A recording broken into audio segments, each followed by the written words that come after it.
Hello and welcome to everybody.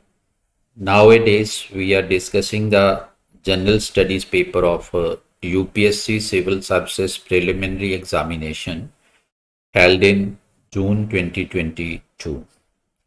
जैसे कि आप सबको मालूम है कि हम इस पेपर में से 5 क्वेश्चंस हर रोज़ डिस्कस करते हैं। आज मैं नेक्स्ट 5 क्वेश्चंस डिस्कस करूँगा। आज के क्वेश्चंस एनवायरनमेंट एंड बायोडाइवर्सिटी से रिलेटेड रहेंगे। चलिए हम आज का पहला क्वेश्चन देखते हैं। आज का जो पहला क्वेश्चन है that is related with wetlands. Question क्या है? If rain forests and tropical forests are the lungs of the earth, then surely wetlands function as its kidneys. Which of the following functions of wetlands best reflects the above statement? तो question क्या है कि अगर हम rain forests and tropical forests को अर्थ के lungs कहते हैं तो वेटलैंड्स श्योरली अर्थ की किडनीज का काम करती हैं।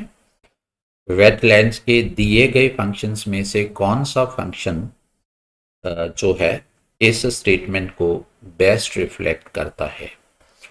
हमें option A B C D की फॉर्म में वेटलैंड्स के 4 फंक्शंस दिए गए हैं और हमें ये देखना है कि कौन सी ऑप्शन के सामने दिया गया वेटलैंड्स का फंक्शन इस गिवन स्टेटमेंट को सही रिप्रेजेंट करता है या गिवन स्टेटमेंट के कॉन्टेक्स्ट में सही बैठता है। पहले हमें ये मालूम होना चाहिए कि किडनीज का ह्यूमन बॉडी में क्या रोल रहता है। किडनीज का रोल क्या है? जो ह्यूमन बॉडी में से वेस्ट्स एंड एक्स्ट्रा फ्लूइड को रिमूव करना एंड बॉडी के अंदर जो है वाटर, सॉल्ट्स एंड मिनरल्स का हेल्दी बैलेंस मेंटेन करना। ये इम्पॉर्टेंट फंक्शन है किडनीज का। What are the given options? First option है the water cycle in wetlands involves run off, subsoil, percolation and evaporation। दूसरा है algae form the nutrient base upon which fish, crustaceans, mollusks, birds, reptiles and mammals thrive। Third option, wetlands play a vital role in maintaining sedimentation balance and soil stabilization। And fourth option, aquatic plants means water plants absorb heavy metals and excess nutrients। अगर हम एक layman की terms में देखते हैं तो layman से पूछोगे कि किडनी का क्या काम है, लेमैन बताएगा कि किडनी हमारी फिल्ट्रेशन का काम करती हैं। ये हमारे ब्लड में से जो एक्स्ट्रा फ्लूइड है और जो वेस्ट मटेरियल है उसको ये फिल्टर करके और उसको बॉडी में से बाहर निकालने में मदद करती है।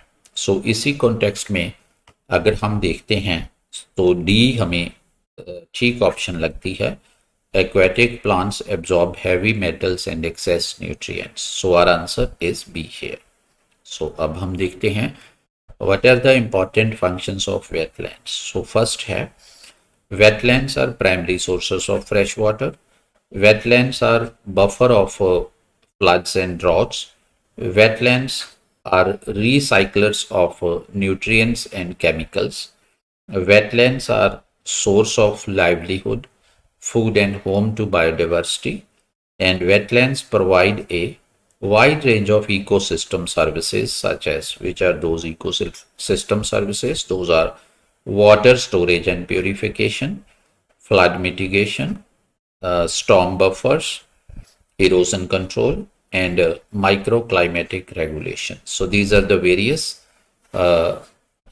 important functions of wetlands. Okay. Next question is related with the WHO air quality guidelines। World health organisation द्वारा रिलीज की गई air quality guidelines। The recent guidelines have been released in the year 2021। सो उन्हीं guidelines के context में हम इसमें से सही जो आंसर है वो फाइंड करेंगे। ओके, सो क्वेश्चन क्या है? In the context of WHO guidelines, consider the following statements. First statement है the 24-hour mean of PM 2.5 should not exceed 15 micrograms per cubic meter and annual mean of PM 2.5 should not exceed 5 micrograms per cubic meter. So यहाँ ये PM 2.5 क्या है? It is important to know it. PM means particulate matter.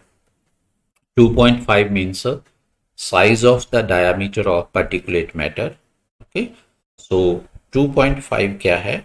That is 2.5 microns. MICRONS. Okay, so that is there. और आपको ये मालूम होना चाहिए that 1 millimeter is equal to 1000 microns. Okay, so 1 millimetre 1000 microns के इक्वल रहता है। ओके, सो ये हो गया इसके बारे में। सो हम next part of the lecture में देखेंगे WHO की एयर क्वालिटी गाइडलाइंस, लेकिन अब मैं यहाँ ये बताऊंगा कि ये स्टेटमेंट उन गाइडलाइंस के अकॉर्डिंग करेक्ट स्टेटमेंट है। सेकेंड स्टेटमेंट है in a year the highest level of ozone pollution occur during the periods of inclement weather, unpredictable weather, unfair weather, bad weather. So ये है, so ये statement wrong है because ozone ground level ozone की जो highest concentration रहती है वो hot and Sunny days में आफ्टरनून से लेकर के इवनिंग तक रहती है। PM10 can penetrate in the lung barrier and enter the bloodstream. So PM10 क्या है? Particulate matter, the size of whose diameter is 10 microns. So 2.5 की प्लेस पे यहाँ 10 आ गया है। So ये स्टेटमेंट रॉन्ग है। अगर यहाँ पर PM 2.5 लिखा होता तो ये स्टेटमेंट करेक्ट होनी थी, बिकॉज PM 10 का साइज है जो वो थोड़ा बड़ा रहता है, PM 2.5 का साइज बहुत ही छोटा रहता है, and because of the very small size of PM 2.5 it can penetrate into lungs and enter the it can penetrate through the lungs and enter the bloodstream and cause harm to various organs of the body. So यहाँ 10 लिखा है इसलिए ये wrong है। Excessive ozone in the air can trigger asthma. Yes, it is true. Because the higher concentration of ground level ozone creates cardiovascular system related problems and respiratory system related problems. So in this context, this statement is correct. So two statements 1 and 4 are correct. So therefore our answer is B. So next है, अब हम देखते हैं air pollution को थोड़ा समझते हैं। Air pollution it's a complex mixture of solid particles, liquid droplets as well as gases. Okay, so जब एयर में solid particles, liquid droplets and gases का एक कॉम्प्लेक्स मिक्सचर बन जाता है, इसकी प्रोपोर्शन कोई भी हो सकती है, तो हम एयर पॉल्यूशन कहते हैं कि है। Sources of air pollution include, air pollution के कौन कौन से सोर्सेस हैं? Household fuel burning, industrial emission, traffic exhausters, power generation, open burning of waste, agricultural practices, and desert dust and more. So these are the various sources of air pollution. Okay, so now air pollutants, वो पदार्थ जो air में जब enter होते हैं तो air को pollute करते हैं, वो है PM 2.5। हम ऑलरेडी जान चुके हैं PM 2.5 क्या है।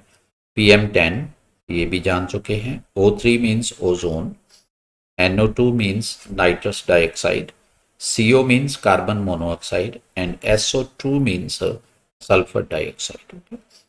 So PM 2.5 can penetrate through the lungs and further enter the body through the blood stream and affect all major organs. ये बात हम पहले भी कर चुके हैं कि PM2.5 का साइज क्योंकि बहुत ही छोटा रहता है, इसलिए वो लंग्स के थ्रू ब्लड स्ट्रीम में पेनिट्रेट कर जाते हैं एंड देन वो डिफरेंट ऑर्गन्स में जाते हैं और वहाँ जाकर के वो हमारे ऑर्गन्स को अफेक्ट करते हैं, हार्म करते हैं। Exposure to PM2.5 can cause diseases both to our cardiovascular and respiratory system, provoking, for example, stroke, lung cancer, and chronic obstructive pulmonary disease, that is COPD. So these are the various diseases which are caused by the, you can say, higher exposure to PM2.5. So now the recommendations or recommended air quality guidelines by the World Health Organization in 2021, as I have already told you. Okay, so what are those recommendations? Okay, so PM2.5 के case में recommendation क्या है कि जो annual average concentration है वो कितनी है 5 माइक्रोग्राम्स पर क्यूबिक मीटर। जो 24 आवर एवरेज है वो है 15 micrograms per cubic metre. PM10 के केस में क्या है annual average 15 micrograms per cubic metre and 24 hour average 45 micrograms per cubic metre. O3 means ozone है जो वो क्या है पीक सीजन में 60 एंड 8 आवर एवरेज है जो वो है 100। NO2 नाइट्रस डाइऑक्साइड के केस में जो एनुअल एवरेज है दैट इज 10 सॉरी एंड जो 24 एवरेज है 24 आवर एवरेज है that is 25। Similarly sulphur dioxide के केस में 24 आवर एवरेज है जो that is 40 and carbon monoxide के केस में 24 एवरेज है जो that is 4। So this is about the air quality guidelines recommended by the World Health Organization in 2021. So हम थोड़ा ओजोन के बारे में जानते हैं। यहाँ हम ग्राउंड लेवल ओजोन की बात कर रहे हैं। So ozone levels are most likely to be elevated afternoon through early evening on hot sunny days. Harmful effects of higher concentration of ground level ozone क्या क्या हैं? चेस्ट पेन हो सकती है, कफिंग खांसी, थ्रोट इरिटेशन हो सकती है, कंजेशन हो सकती है और worsening of bronchitis, emphysema and asthma. So ये डिफरेंट प्रॉब्लम्स हैं जो ओजोन की हायर कंसेंट्रेशन से हो सकती है। सो नेक्स्ट क्वेश्चन है जो that is related with Gucci. तो गुची क्या है? गुची एक मशरूम की वैरायटी है जो कि काफ़ी कॉस्टलियर है और काफ़ी अच्छी वैरायटी मशरूम की मानी जाती है। इसकी जो मेन कंसंट्रेशन है वो हिमाचल प्रदेश, उत्तराखंड एंड जम्मू एंड कश्मीर में रहती है। सो नाउ क्वेश्चन क्या है? With reference to gucchi sometimes mentioned in the news consider the following statements. It is a fungus. This statement is correct because mushroom is a fungus. It grows in some Himalayan forest areas. Yes, this statement is correct. As I have told you, it grows in Himalayan areas of Himachal Pradesh, Jammu and Kashmir, and Uttarakhand. It's commercially cultivated in Himalayan foothills of northeastern India. मैंने north eastern India की बात नहीं की, so ये statement हमारी wrong है। 1 and 2 statements are correct, so answer becomes C here. Okay, so now थोड़ा हम गुची के बारे में थोड़ी इंफॉर्मेशन लेते हैं। Guchhis are mushrooms from the Himalayas which are known for their luxury price. Luxury means higher price. They have a spongy and a honeycombed head.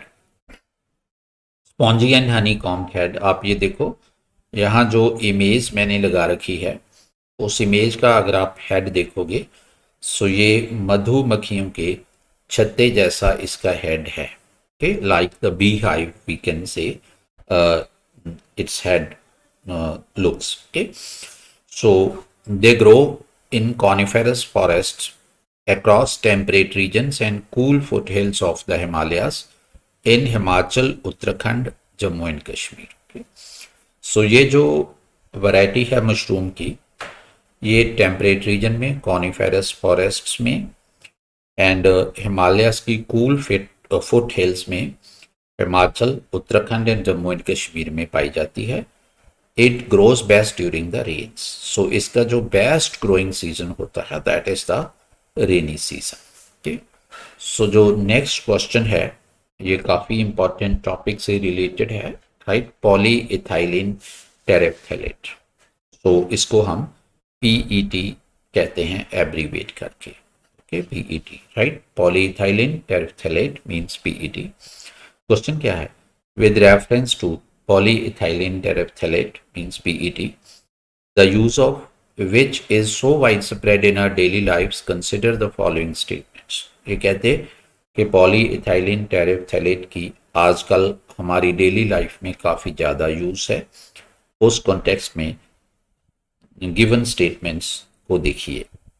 So its fibers can be blended with wool and cotton fibers to reinforce their properties. ये कहते कि PET का जो fibre है उसको वूल या cotton fibres के साथ ब्लेंड करके उनकी प्रॉपर्टीज को एनहांस किया जाता है.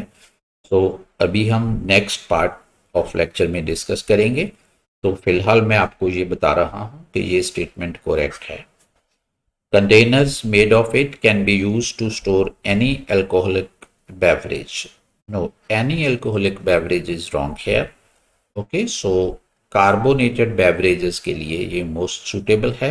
So ये statement wrong है. Bottles made of it can be recycled into other products. So PET से bottles जो बनती हैं उनको recycle करके हम other products भी बना सकते हैं. So ये correct statement है. Recycling is possible.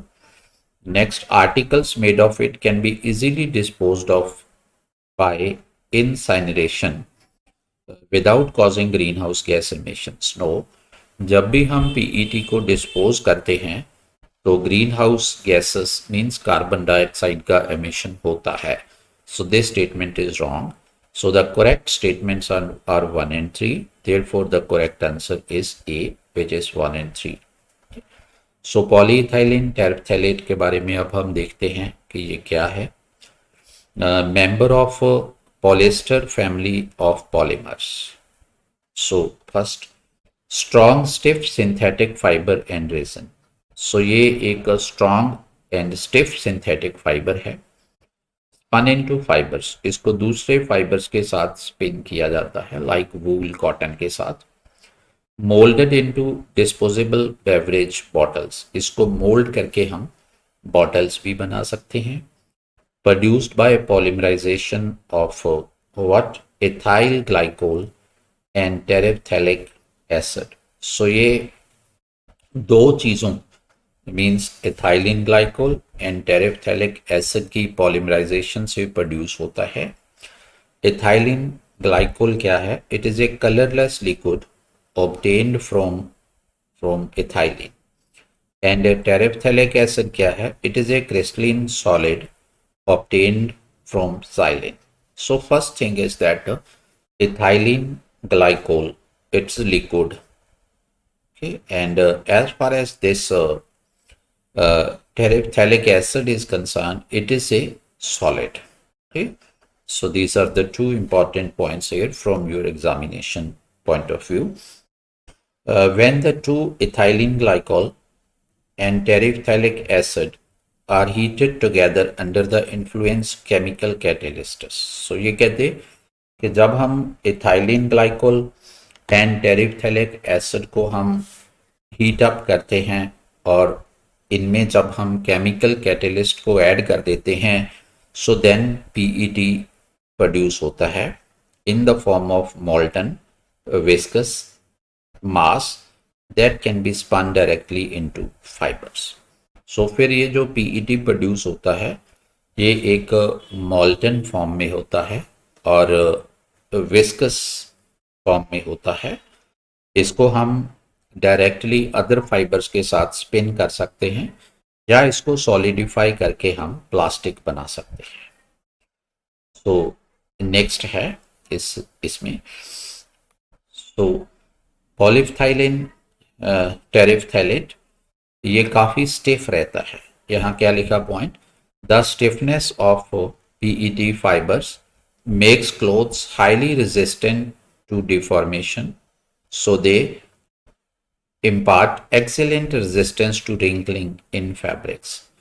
जब हम वूल या कॉटन फैब्रिक में पीईटी फैब्रिक को मिक्स कर देते हैं, स्पिन कर लेते हैं, और जो हम फैब्रिक बनाते हैं, so that fabric remains resistant to wrinkling. Okay. PET is also made into fiber filling for insulated clothing and for furniture and pillows. It is used in artificial silk and in carpets also.